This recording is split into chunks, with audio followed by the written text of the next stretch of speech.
through that open door. And even alive, I will die. And I'm alive. Oh, shit, I'm alive. I totally forgot the words. So... And now we will be sued for copyright infringement. No. I don't think I have enough words in there to actually be copyright infringement. And I think that was just a derivative work. It was certainly derivative work. It was enough off key, and I think enough different lyrics that you could say that it was actually an original piece. Right. If Vanilla Ice got away with ding ding ding ding ding ding ding ding ding ding ding ding ding ding ding ding ding. And it wasn't pressure, then we'll be okay. He didn't get away. He didn't get away with it. He didn't get away with it? No, he lost in court. What? But there was this TV interview where he explained it very clearly.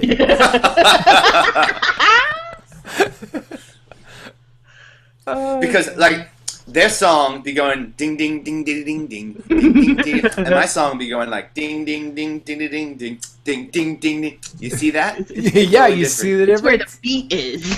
It's where the beat is. Ding ding ding ding ding ding ding ding ding ding ding ding ding ding ding ding ding. Oh man! I'm gonna come out with a hit song that goes dong dong dong dong dong dong dong dong dong. With handbells. How awesome would that be? Vanilla Ice on handbells.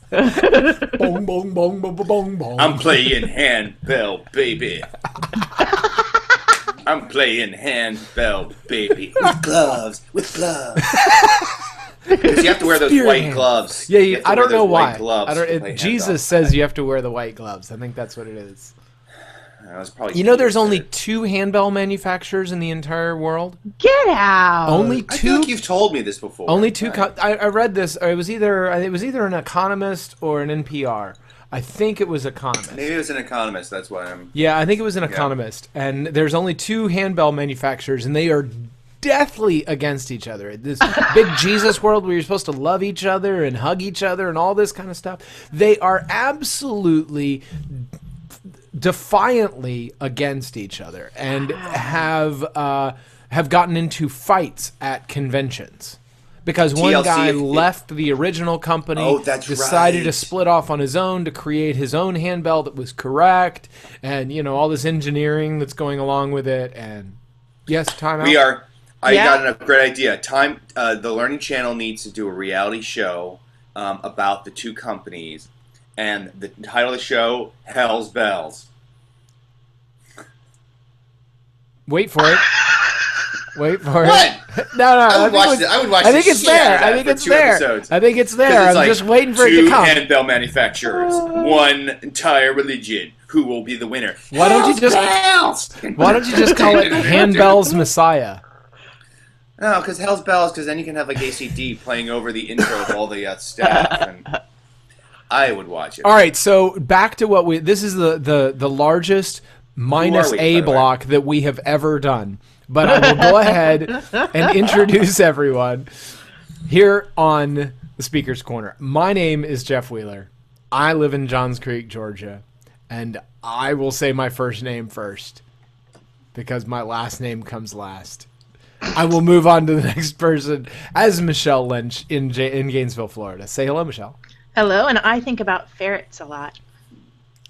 And we all dream, and it's just good that you have a topic to your dreams. Thank you. Speaking of dreams, let's go to the dreamiest city of all cities, New York, and the illustrious Thom home. A city that is only as dreamy as it is because it is entirely ferret-free by law. Wow. And that's the reason that Michelle does not live where Thom does. That's true. They're stinky little creatures, though. Only if their owner is stinky. Only if their owner is stinky? Or lazy. I think if you have a stinky or a lazy owner, both of them. Yes, that is correct. Just like cats and dogs, those animals are stinky too if their owners aren't. My cat is not stinky. Oh, that's different. Poor cat's like, what the hell are y'all talking about? What the hell? Yeah, I was over at Frank's house once, and that was a stinky cat. Oh. Stinky kitties. You are not allowed to talk ill about people who are not in the room. We are definitely not talking about stinky kitties this whole time. He was. But what are we talking about today? Hell's Bells, obviously. Hell's Bells. Hell's Bells. I'm trademarking it. Isn't Hell's Bells something from like war? Does it come out of war? I'm being serious. I don't know. I just know it from the AC/DC song. I don't know yeah. So I think what it is that every time a bell rings, an angel gets his wings. Right? For whom the bell tolls. For whom the bell tolls. I think that bells have a symbolic bell booking purpose. candle. Oh, okay, yeah, that makes sense with death. Okay. Right. So you would toll a bell when someone died, or marriage, or marriage. Yeah, but we'll solve it next week in the show notes. The complete diatribe of why that makes sense will be in the show notes, which you probably won't be able to find. And they're in Urdu. And okay. Do you speak Urdu? Or is it Urdlu?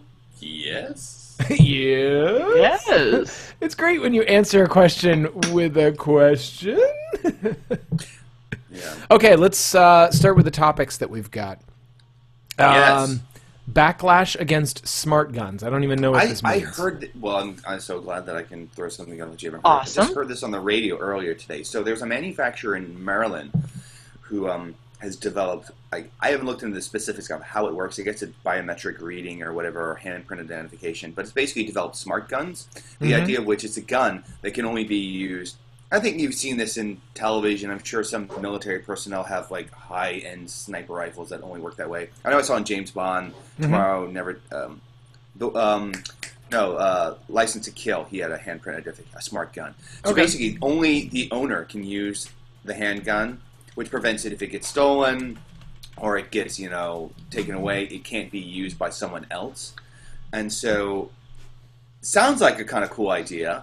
The guy apparently has been getting death threats and people threatening to burn down his shop, basically pro-gun people, because of a fear that, well, if you make this product available, then suddenly the government's going to mandate that all guns be handprint identification guns, and that's an infringement on the Second Amendment, excuse me. And I'm just mystified, and this guy, he's still going forward with it. He's still trying to work to go forward. And the state of Maryland's actually supporting him because they want to have a nascent gun industry, and they think having this kind of new level of gun safety to them sounds great. It just mystifies me that the paranoia among some elements, not all gun owners or gun rights advocates. Is this specifically, so let's talk tech for a few seconds. So is the tech specifically to handprint biometric identification? Because I also read something about a Bluetooth-enabled gun. So if you wear a wristband with a Bluetooth ID, when you're wearing that wristband, the gun is automatically okay. In addition to the handprint. Because I know from trying to open an iPhone 5S or a Samsung Galaxy S5 that fingerprint identification is not 100%. Right? And when some robber comes in your house, which is the most legitimate use I can find for a handgun. Some robber comes in your house and you want to protect your wife and children. You want to be able to grab a gun and have high confidence that even in a panic situation, you're going to be able to fire that gun when operated properly. Right. Yeah, sure.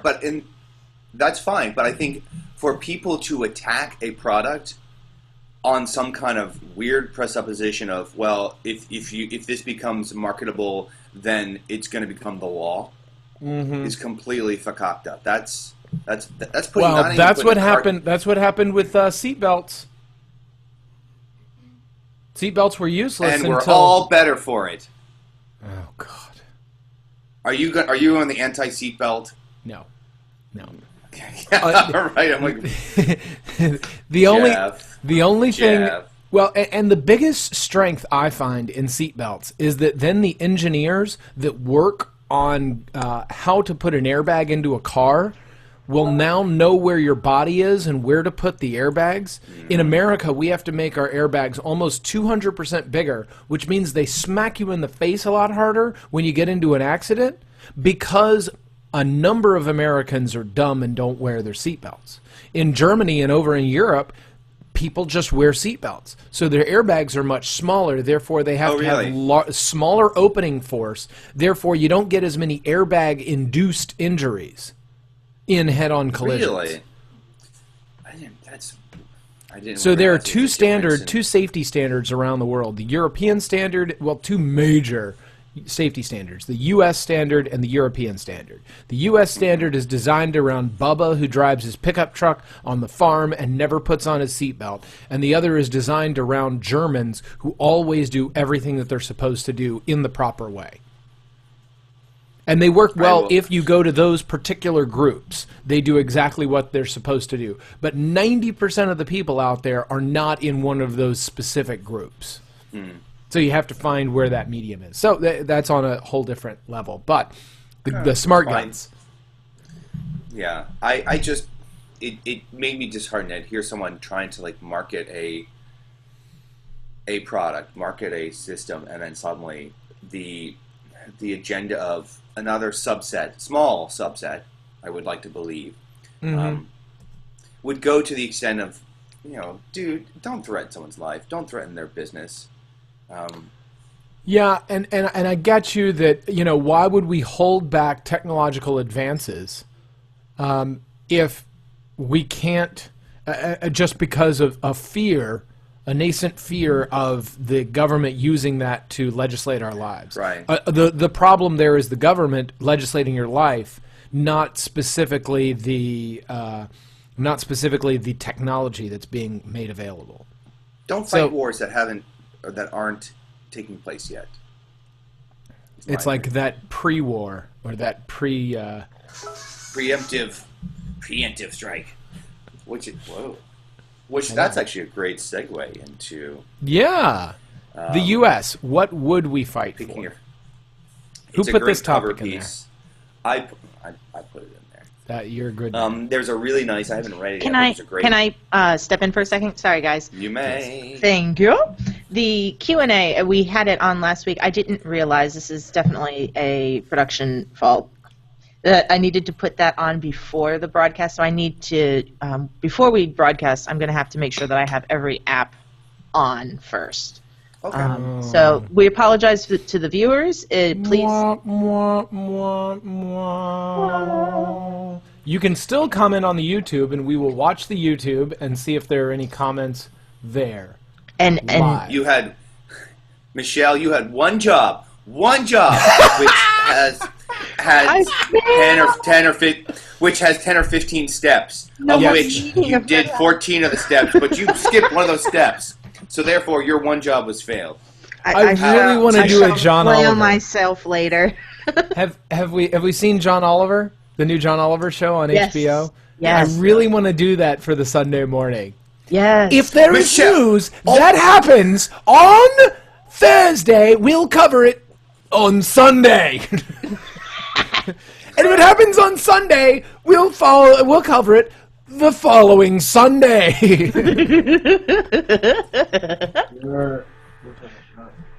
Frank's alive. Hey, Frank. All we have is an ear. It's like Vincent Van Frank. I'd fight for Frank. You'd fight for Frank? I'd fight for cats. I'd fight for human rights. A relative of mine sent me an article, which was not an article, really. It was a mass email forward. Family that doesn't understand my politics. But it was all European cartoons about America and Russia, and it was really just basically the punchline was Obama's a pussy. Obama's a pussy. Pussy. Pussy. Pussy. Pussy. Pussy. And after about the 9th or 10th cartoon, of which I was pretty sure most of them were not European, which I love that is, first off, I got to find it funny when we were saying during Bush era, the European, it was like, who cares what the Europeans say? Now I get the cartoons like, look what the Europeans are saying about Obama. I'm like, make up your mind, man. Do you care what Europe says or not? But it did, out of that is the question, it was perfectly timed, was this Thursday's issue of The Economist that came out. The cover page is what would America fight for? And basically saying the Allies not just in Europe, but also in the East, are asking, okay, I don't know what page are y'all on, or what game plan are you following, because this is going to help kind of direct us in the next 10, 15 years about our geopolitical frame of reference. So, I know it's a huge, broad question, and maybe it's too big for a Sunday morning, but nothing is too big for a Sunday McLaughlin morning. group's going to be talking about it in a few minutes. So Nothing is too big. And don't we take the scoop on the McLaughlin group on a regular? We did it last week. Hey, how about the election in India? 1 billion people are going to be voting. No, there's not 1 billion people. It's like 800 million. So they're doing CNN news immediately. So the question on the table is, what would we fight for? Yes. So, meaning what things out there would happen in the world, and the U.S. government, what in practicality would we fight for, or what should we fight for? Oh, that's two different questions, I think. Right. Or two different answers. Right. Which one do you want to start with? Michelle put up the cover. Nice little eagle. Yeah, I have the cover. What would America fight for? The question haunting its allies. Wait, why is it haunting its allies? Because then they don't know when we're going to put ourselves into the battle. They don't know when we're going to mobilize. What is it that we would mobilize for? Quadcopters. Oh, I like how the eagle has its where I guess it would be it's tethered to the world. Yeah, it's tethered. Yes. Nice. Tethered to the world. Nice artistic Oh, I like that. I know it's subtle, but it's there. When design is done right, it's 99% invisible. Right on. Frank said quadcopters, which I don't think we'd fight for. I don't think we did. I don't think we would. Is that cloud an orca in the background? So if you're asking what would the U.S. government employ all of its resources to fight for, then I would say any attack on the American ability to do as we please. We are just inundated with this concept that American exceptionalism means that we get to do whatever we damn well please, and the world is just blessed in the fact that we would do it and sometimes are kind to them. As long as it pleases the Princess of Saudi Arabia. The Princess of Saudi Arabia. The Princess. Why do you say that, Frank? Because we fight for oil. Petrodollars.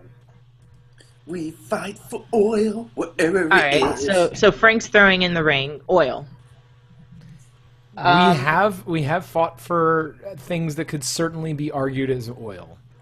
But now in our current energy glut, in our current energy situation, that's not nearly as important to American economic success. I'm going to say we will fight for pre-1960 allies. Ooh, why? Why that line?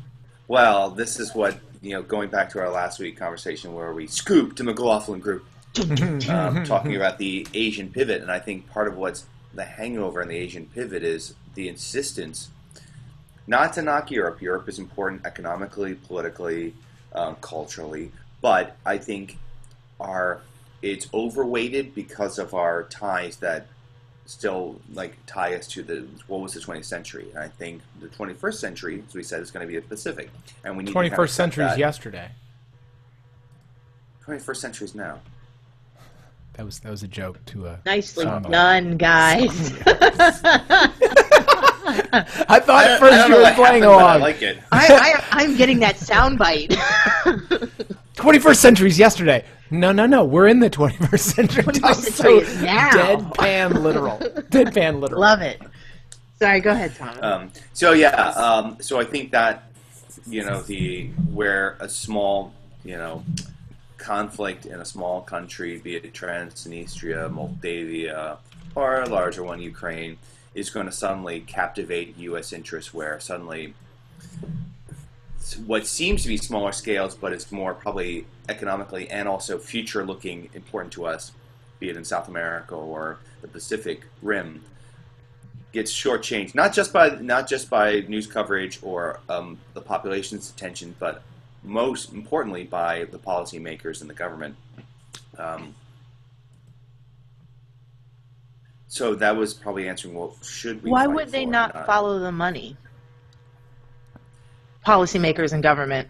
Because it's future money versus current and previous money. The current people, their money interests, like old money versus new money, are current money. Well, you know, that's to Frank's point about oil. To Frank's point Okay. about oil eventually is going to dry up, but it ain't going to it's all going to affect grandkids, great grandkids. It ain't affecting Dad right now. And Dad right now is like, protect my cash cow.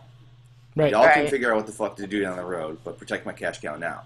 It's any kind of policymaker is always thinking about, it's why I hate hedge fund managers, because I think part of the problem with hedge funds, and why they've performed so poorly, if you look at it in the long term, is you have people who they get paid off of immediate returns and what's going on now, and they're not thinking about the long term.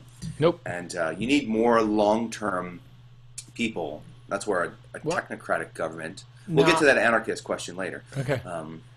More technocratic government would think not about today, but tomorrow and next week. And the problem is we have a lot of government not just thinking about today, but also thinking about yesterday, i.e. the fixation on Europe, or the continued fixation on Europe to the point where it's giving more gravity than it deserves. Let me jump in on that. The concept to me about why we focus on these allies of 50 years ago is the formative years of most of the individuals that are in affluence and power in governments are from the 1960s. So they grew up in the 1960s when Russia was a big deal and Europe was very important, and they feel like that will always be the case. And we are not nimble as a human species by nature. We are only nimble when we absolutely have to be. The human animal tends to avoid change, and therefore when you are formed in a world where certain groups are important, you will always feel like those groups are important. And only when we get to the point where we feel like nimbleness is more important than clout and tenure will we ever get to a place where we can accurately look at the world that it exists today as it exists today. Otherwise, we'll always be a generation behind. The U.S. should re-roll as a character with +2 dexterity. Agility. +4 to agility and +2 to dexterity. Go ahead, Michelle. My question here would be, well, it's not like Asia has been behind some curtain. We've never seen it. Vietnam, Korea, we've been involved in Asia. It's not just been Moscow. It's not been. But to your example, Vietnam and Korea, I think a lot of those policymakers, those were playgrounds for what were ultimately still European conflicts of Western capitalism against the scourge of communism. And That's so right. I will give you that. Even though those countries were rising up, it was always this is just proxy states for us to play our little game out on. And the whole petrodollars war in Iraq really kind of came down to a battle that happened with Saudi Arabia from OPEC from the 60s and 70s. Way back. Right. When OPEC started to flex its muscles, these people were 20 years old, and they started to understand that those people had power and influence over us. And so George Bush Sr. felt like that was a big deal whenever he got into presidency. Right? And so then he tried to do something about it, and he's taught his son, who was growing up in that same era, to feel like those things are important. Oil industry kid. Industry kids. So go back to the original issue. What would we fight for? So I'm going to give you a generational answer, right? What would we fight for? What we would fight for currently are a Russian onslaught, meaning that Russia is trying to reclaim large swaths of its USSR landmass in a overt manner. If we're able to say, oh, well, that's just, then we probably won't be aggressive and fight for those things. If any outside state, namely China, Russia, or the EU starts to influence America's ability to make its own rules, then we'd also fight for that, because the people who are in power feel strongly that they are the only real world superpower that exists and therefore should be able to make all of the rules. I think Tom's got a raised hand here. I had to raise my hand. I'm faces? like, yes, and name me something that isn't currently happening. That's exactly right. Right. How? At what point does it become okay? Right now, it's semi-overt, but you have to be full-on overt. I mean, like, do the tanks have to be on the ground and boots have to be going before? Yeah, or something like we are renaming East Ukraine New Russia. It's classic name. It's fine. It's fine. Yeah, that's a great question. Good point. Or even to your, you said, anything that goes against the U.S., that prevents the U.S. from being able to play the game it wants to. And I think of, Chinese economic policy, and people kind of like. Well, Chinese economic policy just says anything that goes through China has to follow China's rules. And I think that when China starts to write rules on anything that goes to global economies, then we're going to mobilize on what China's doing. And we're going to mobilize in a pretty significant way. Militarily? We're going to start with something diplomatic, and then would move to possession of our resources in front of China, and then move towards exercises to show our ability to have the only blue water navy in the world. And posturing. I don't know about y'all, but I really want to get together and play either Axis and Allies with all of you. Kids. Oh my God! Yes.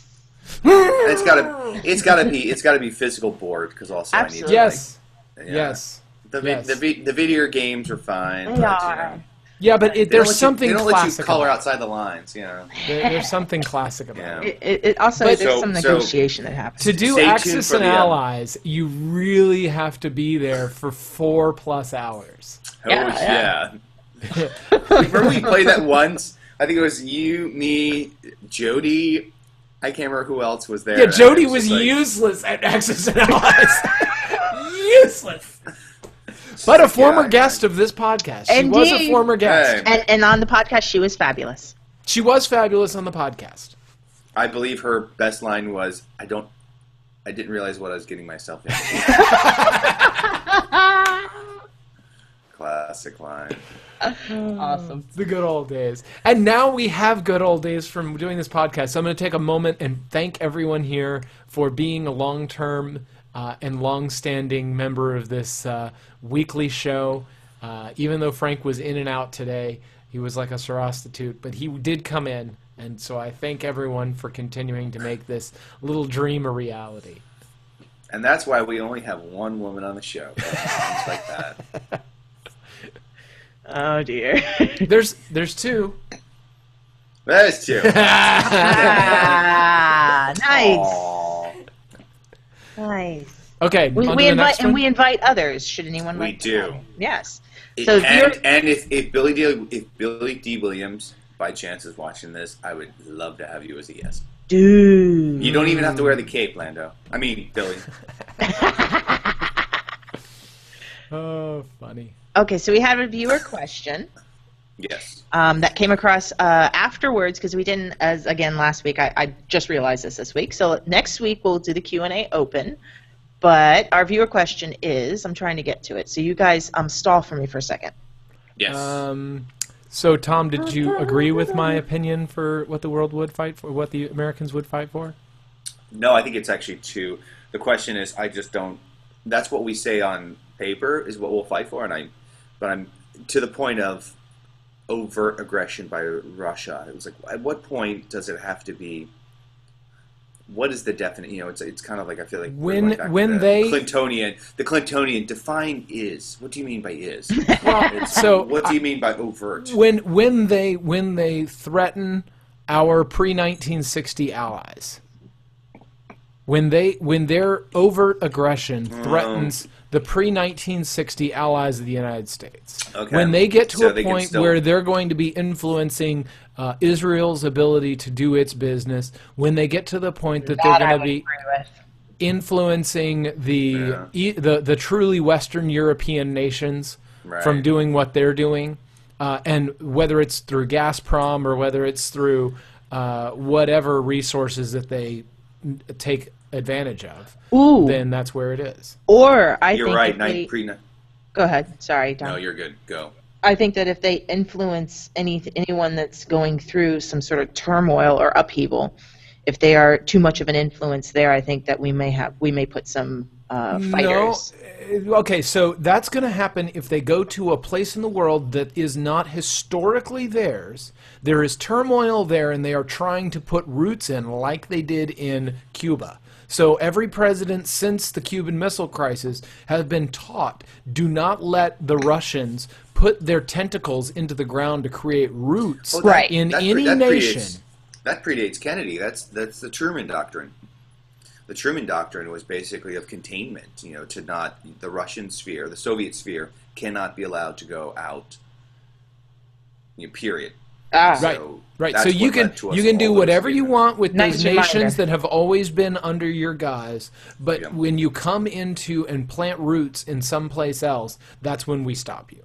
Obviously, the Truman Doctrine is an extension of both the Monroe Doctrine and the more militaristic extension of the Monroe Doctrine under Teddy Roosevelt. Booyah! That's why I win U.S. government, Michelle, and quiz up all the time. Sucker! Well done, Tom. I like how you started that with obviously. Obviously. But it is obvious. That's why I win and quiz up, sucker! And this is why we always think academics are pompous, arrogant, and stuck up. Well, obviously that affects the Monroe Doctrine, and the more fluently militaristic version, therefore produced by Teddy Roosevelt. The big stick extension.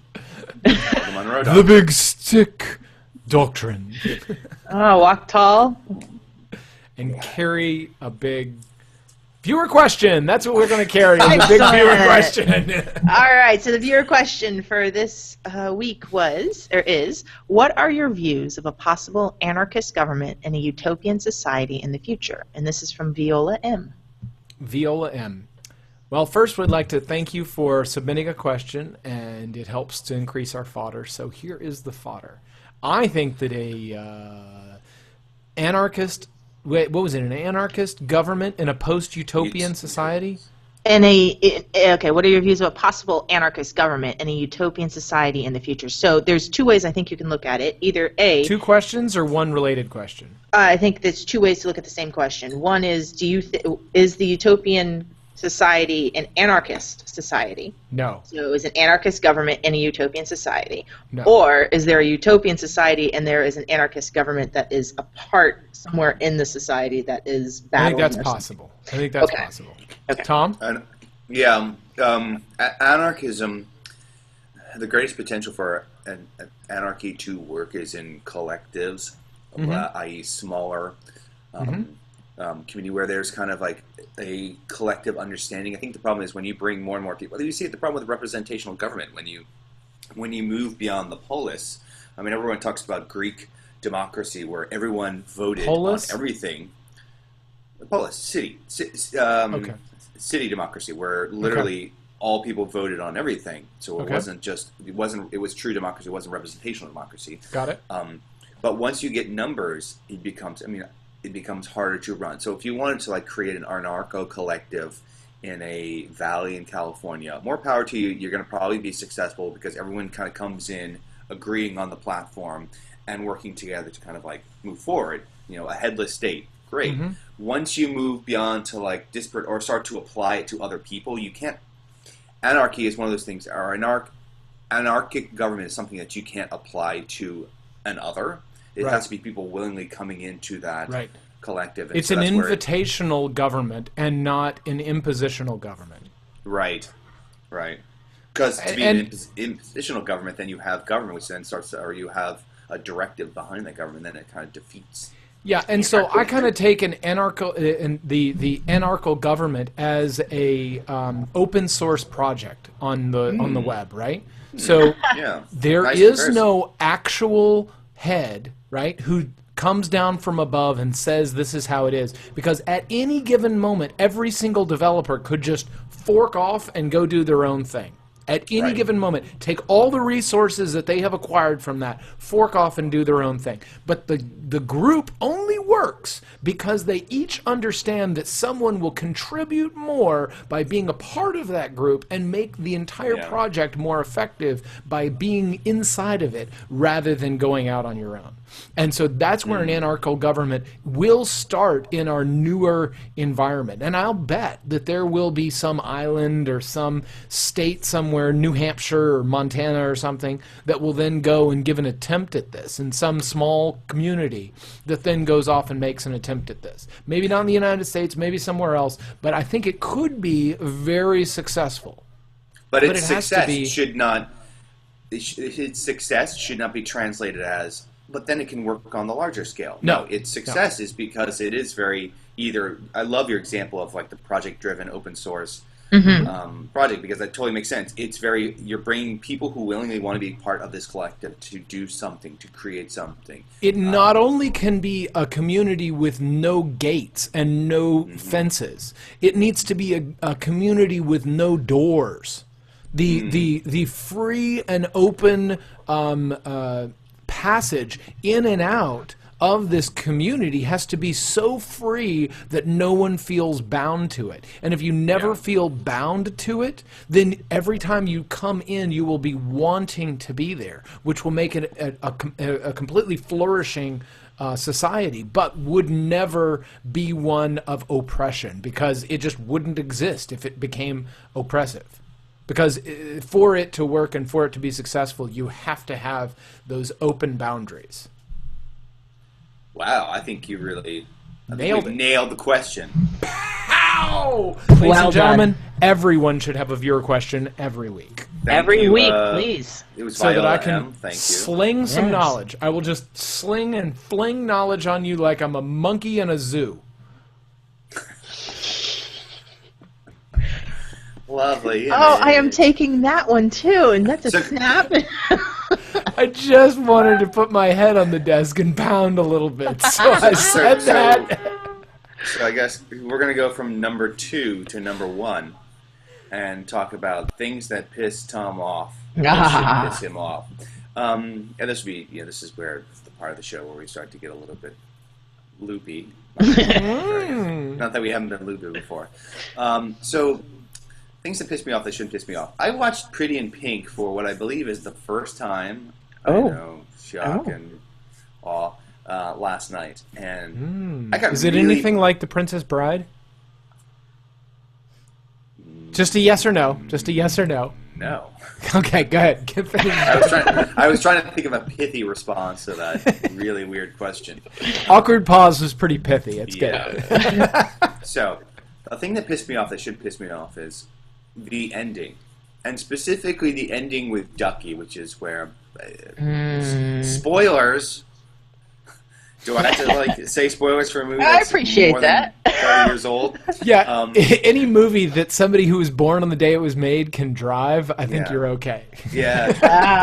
Nice. So basically, Molly Ringwald, hallowed be her name, plays a central protagonist, and it's a John Hughes movie. And there's 3 men in the movie, really, or 4 men. Oh wow! Look at that. We should talk about. There's not enough women in Pretty in Pink. And as the title implies, there should be more women. I'm just messing with you, Michelle. Ouch! I'm just trying to like. Only funny when it's true. Only funny when it's true. If I hadn't lit on that I was just messing with you, flames would have literally shot out of your eyes, come through the computer screen, and consumed me. Really, there's 3 men. There's James Spader, I think, came out of the womb a smug bastard. I think he was the baby looking around going, wow. Can we all give the camera our smug face?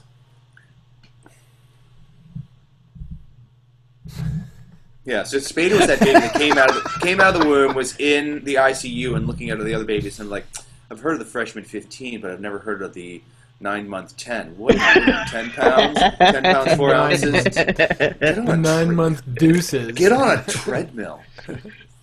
Yeah. So anyway, Obviously. Spader, but really it's about Molly Ringwald and her relationship with John Cryer, who plays Ducky, who's the kind of fab, new wave kid guy. A little bit stalkery at times, but still has a heart. And then Andrew McCarthy, who plays I'm the guy who comes from the rich, but I might want to be with the girl who comes from the other side of the tracks. By the way, the other girl who lives on the other side of the tracks, who has her own phone line and answering machine, really? And her own car. She has a car, she has her own phone line, she has an answering machine, and she's poor. Well, I mean, how That's much John is Hughes. John Hughes economics. I don't know. Her car was pretty sweet in it. So anyway, so Ducky is the one. Andrew McCarthy kind of screws her over, but she eventually gets back together with him. And John Cryer, Ducky, the one who was always supported her, always loved her, still supports her to the end. And then is like, go be with him. That's where it should have ended. And then they throw in this where suddenly one of the attractive blonde girls is like, hey, you. And he's like, me? He's like, yeah, you come over. And so Ducky gets a happy ending where a random blonde woman that we've never met before, as far as I can tell, gets together with him. I call bullshit on multiple levels. First off, this is why it pisses me off. Molly Ringwald should have been with Ducky, period. And that ending with the blonde chick was obviously slapped on by Hollywood that said, you can't have, that's too dark an ending. You can't have Ducky just letting her go and being sad and lonely. You have to have him run off with a blonde woman. So it shouldn't piss me off because it's a movie that's more than 30 years old, and I really should have seen it by now. But it does piss me off. So I am a member of Team Ducky. Let me remind you of one thing. In that era, in that, what was it, 88 or something that thing was made in? 83? 83? Okay, so 83. Is it 83? I don't know, I'm looking. 86. 86. So 86. in 1986, major pop songs were not allowed to be in minor keys. Yes, because it good was point, Jeff. too negative. Yes. This was an era It's a product. when it was always about the product, and you were always trying to make people happier, right? And so the people who had the say-so over what got produced and what didn't get produced were always trying to sell happy because they were trying to give opium to the masses, right? So now that we're in a creator's world, you get minor keys in almost all of your pop music. Nice to see your screen. Michelle, Sorry. still showing your G-Chat. Wrong I one. now have all your login Sorry. information. You do not have all my login information. All of it. I own your soul. Your base are belong to us. All your base are belong to us. So my point there is that the people who made all the stuff happen back then always wanted everything to be in a happy major key. And that is why you get that kind of ending. Thom. I will also say that it's coming out of the 70s. You're coming out of, they had shortages of gas, shortages of this, and everyone was really depressed. The 80s, then everyone's starting to get this like really happy feeling, and they didn't want to have our media dampering our opinions or our views, because then when we're not happy, we're not buying shit, and then that increases. But this is why I say this is why it pisses me off, but it shouldn't piss me off, because yes, it's a Hollywood movie, but up until really that ending, you had the making of some movie that was, I mean, obviously, up until that, it's just that 1 5-second sequence that pisses me off. Because before that, you had multiple Smith references. You saw Morrissey and the band on a poster in the record shop. Ducky is sad and listening. And also, thank you, 1980s, where the Smiths were on the soundtrack. It wasn't How Soon Is Effing Now, which is the go-to song. It's like, that's the only song they had. It was, please, please, please let me get what I want this time. And I'm like, oh, what a great song. To have in the moment, but it's a 5-second scene that shouldn't piss me off, but it does piss me off. And it lets me bring up my musical references to equate the entire decade. So Well that done. feels good. Well done, guys. All hail pizza cake. Does that exist? Oh yes, I have to. This is a thing? This is going to be the screen. This is going to be the screen share episode. So there's a pizza chain in Canada, our friends in the north. That's friends to the north, where you can vote on what pizza or what new pizza product you want to see shared. And how do I share this screen? one? This is the pizza product that I want to see you have shared. How about this one? No. Oh my! Do you guys see this? That's what I'm not looking Jeff. a pizza product. This is my Pretty in Pink. I'm playing the Frank role right now. Oh, you are playing. Showing ridiculous photos. Oh no, no this good is reason. real. I just. This is real. Oh my god. Okay. So, do I have the screen? Oh, God, my damn mouse is suck. Okay. Oh man, that is insane. You found it. Okay. Oh. Yeah. So it's a What contest. in Yeah. the Contest Jesus to vote Christ? for. They haven't made it yet, but you can vote on 3 things. It's the pizza cake, which I'm like, okay, winner. Or there he is, the next thing. Michelle, talk. The pizza Taco? There's a pizza taco. Oh, okay. The other one's Taco. breath mints that taste like pizza. Breath mints that taste in a fine little pizza little container right there. Pizza flavored breath, because that's what I want my breath to. Well, pizza taco gets 3rd place right off the bat because that's just stupid. I'm hard pressed between the choice of the pizza breath mint or the. Thank you, Jeff. What? Did you have something you were to say? What? And the show's reaching all-time low. Oh, jeez. So that's a pizza cake. Ladies and I and say gentlemen, all hail it. we are right now in that part of the internet. You know where you find you know what you find in that part of the internet? No. You find asshats in that part of the internet. Oh, that's the day's asshat. My ass hat, and this was hard pressed because I Can actually we had make ass hats and sell them in the store? Yes. I'm sure Like you just make a ball cap that's got 2 cheeks on the front of it, right? And Yeah. it says, I'm sure Cafe "I Press watch gives the them stuff. speaker's corner," and it just has 2 ass cheeks Asshats. on it, Yeah. and it's an Nice. ass hat. I think that's good. And in our show store, absolutely. You Yes. guys should be able to find Otherwise, can- it would be a hat that you strap to your posterior, and that's just stupid. A hat for your ass. That would be even better. Like you make a pair of like BVDs and you strap like a trucker hat to the back of it. I'd have a top hat. Thank you very Oh much. my god. Or an English cabbie hat. Right Okay. Now we have scripted Speaking the next of time we get hats. together and walk slowly down the hallway to get a following shot, we'll each have an ass hat on. There you go. And that'll be the cutaway segment. Like, That's yeah, right. that'll Go be- away. Speaking of hats, did you happen to see Johnny Weir's hat at the Kentucky Derby? Hallowed be I its saw name. hats. I realized it was a Kentucky Derby. That's becoming a thing again. I'm glad. You saw hats? No, it's always been. The Derby is always about hats.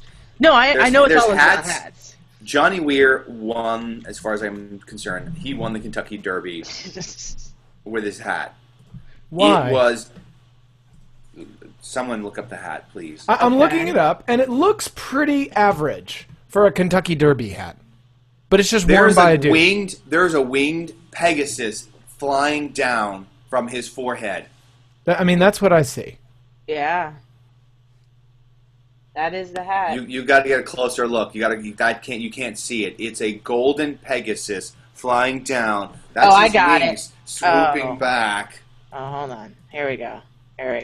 Images. And here we go. There you go. Now you can see the No, I can't see it. Pegasus. Glorious. Oh, man. That's crazy. You can't see that, Jeff? Yeah, I can now, yeah. Okay. So, wait, I'm sorry, I why? think you won. I guess the Kentucky Derby is really #1 about hats. Oh, my God.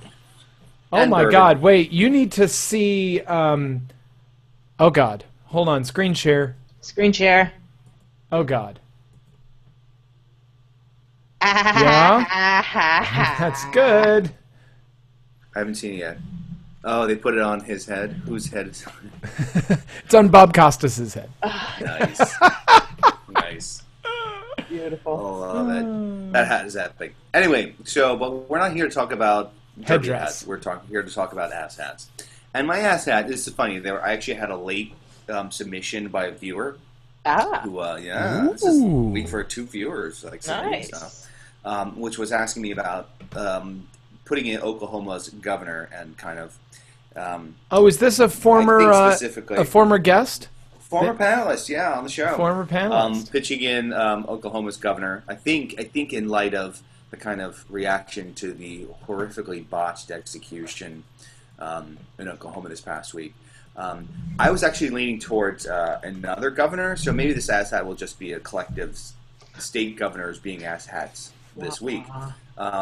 My one was Governor Bill Haslam, who is the governor of the great state of Tennessee, who just criminalized, and on paper I'm like, I get what you're trying to do, but y'all done effed it up, was criminalized, the use of narcotics by a pregnant woman is now considered assault in the state of Tennessee and will result in jail.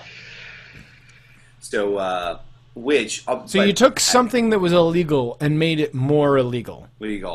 At the same time, basically not allowing an out of if you go into counseling or if you go into. So now there's that. God forbid, I can't go into a drug rehabilitation center because if I'm pregnant, because then they'll know that I've been using drugs when I'm pregnant. So I have to avoid rehabilitation or avoid anything like that, or counseling of any sort, because I might now be convicted of assault on my unborn child.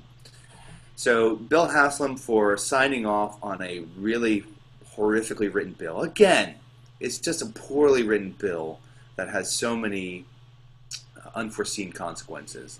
And I find that to be the case by lots of legislators. They have one good idea and they forsake all other unintended consequences when they put down a bill. Yeah, it looks good on press. Your constituents that show up for you and be like, yeah, we're getting hard on those crack babies, which is a myth. What, that babies are born from crack? The whole crack. There's been studies that show the crack baby was so blown out of kind of proportion and perception of what it actually was. It was the welfare queen. It was the crack baby. It's all these kind of bogeymen that get help legislators get elected. It's not boogeymen. It's bogeymen. Bogeyman. As in I have a bogey at 12 o'clock. No, that's English. That's American, I think. That version of bogey is American, and Thom's version of bogey is British. Yeah. Okay, whatever, kids. I didn't know there was a difference. I am student next week where Thom will be Jeff's ass out of the week. You pompously believe that there is some difference between British and American. Oh, it makes a difference because things like I have to. I'm gonna find the mute button while you talk about this. Oh, that's so bad. Do you know? As I always say, do you know what fanny means in British English? It means that you're someone who takes a piece of paper and keeps an airflow. No. Yeah, Michelle knows what it means. Yeah, isn't that fascinating?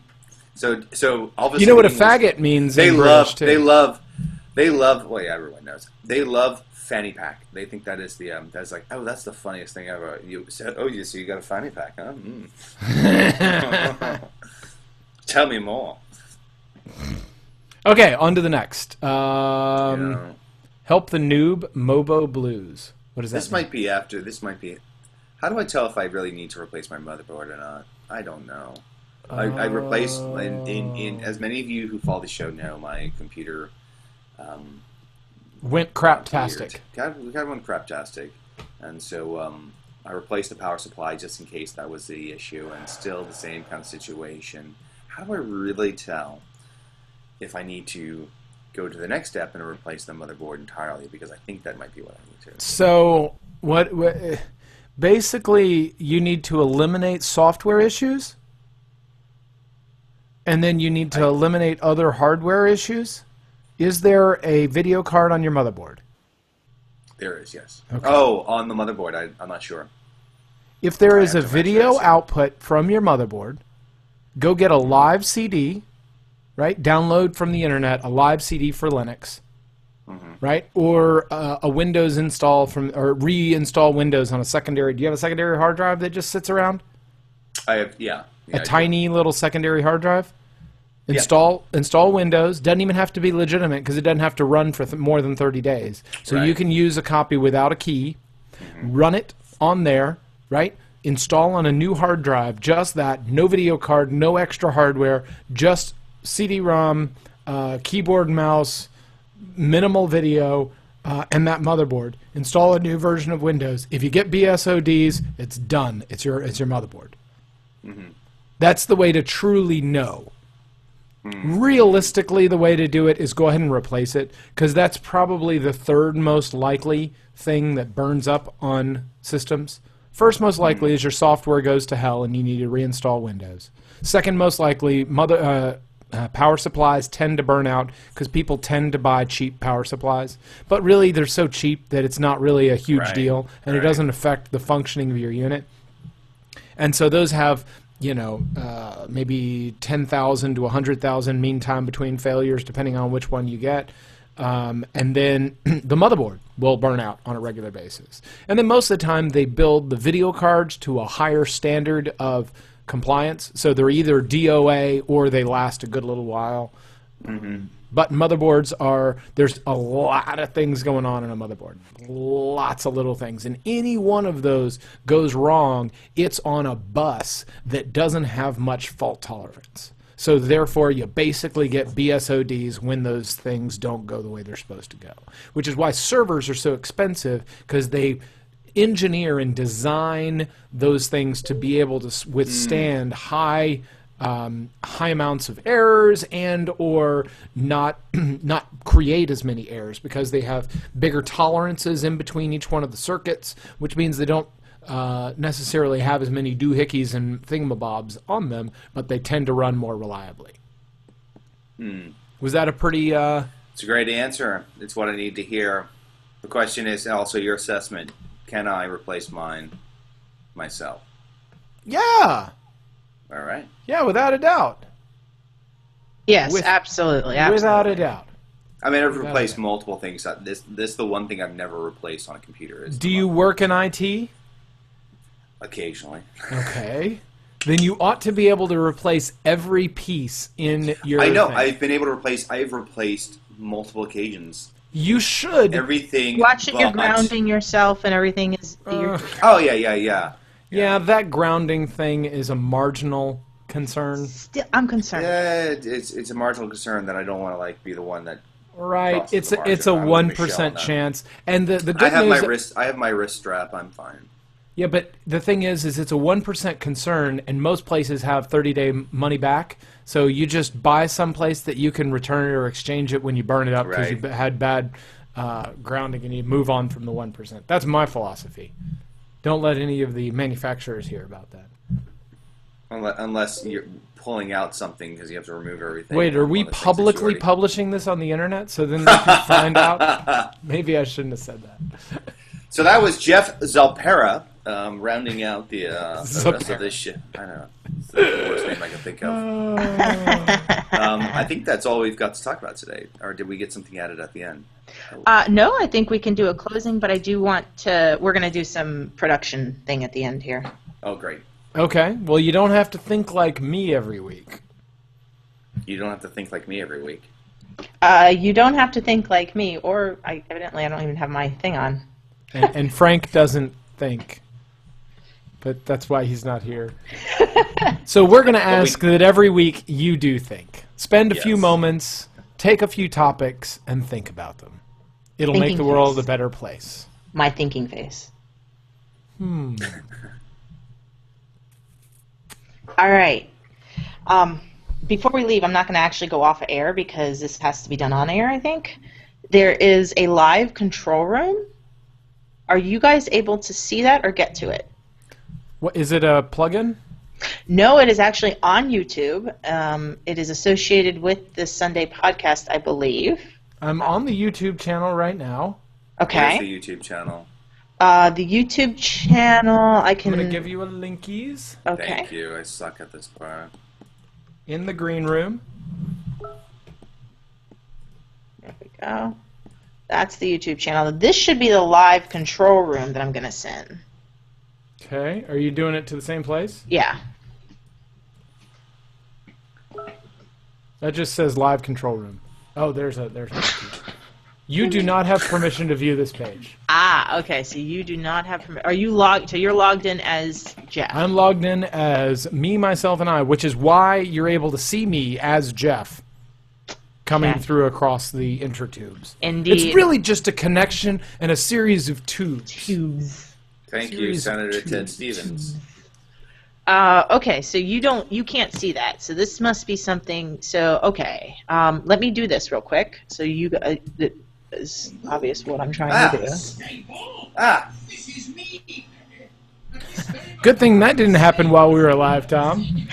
Oh wait, we are live. Sorry, suddenly 1983 episode of Doctor Who appeared on my television. I'm like, go away! Awesome. Spoilers! Spoilers from 1983! Spoilers! Exactly. Okay, so click on Ella's name. So now you're seeing in the Hangout. Sorry. So you can see my screen share. You can see her screen. Mm-hmm. All right. So this is the live control room. It gives us peaks and average live durations, and we can actually broadcast and say it's been canceled or delayed. So now, when we say we're going at 10, we can actually put in a delay. Anybody have any idea what slates are? I should know. Nope. I mean, this is my thing. I should flip it. I'm a slate! Oh, Okay. we certainly need to find ads. Right. In-stream ad insertion. Create a highlight. It can be created on the fly, I think. Oh, nice. So you'd be like, we gotta take a break now. And Yeah, something like so. These are new things that they've added. This new control room, and I wanted to see if you guys were able to see it, but evidently only Ella can. Okay, well that answered that question. I appreciate the help with that, guys. We will next week. Go ahead. Should we go on live? Yeah, I'm gonna go offline now. Any? That was it, right? Okay, good.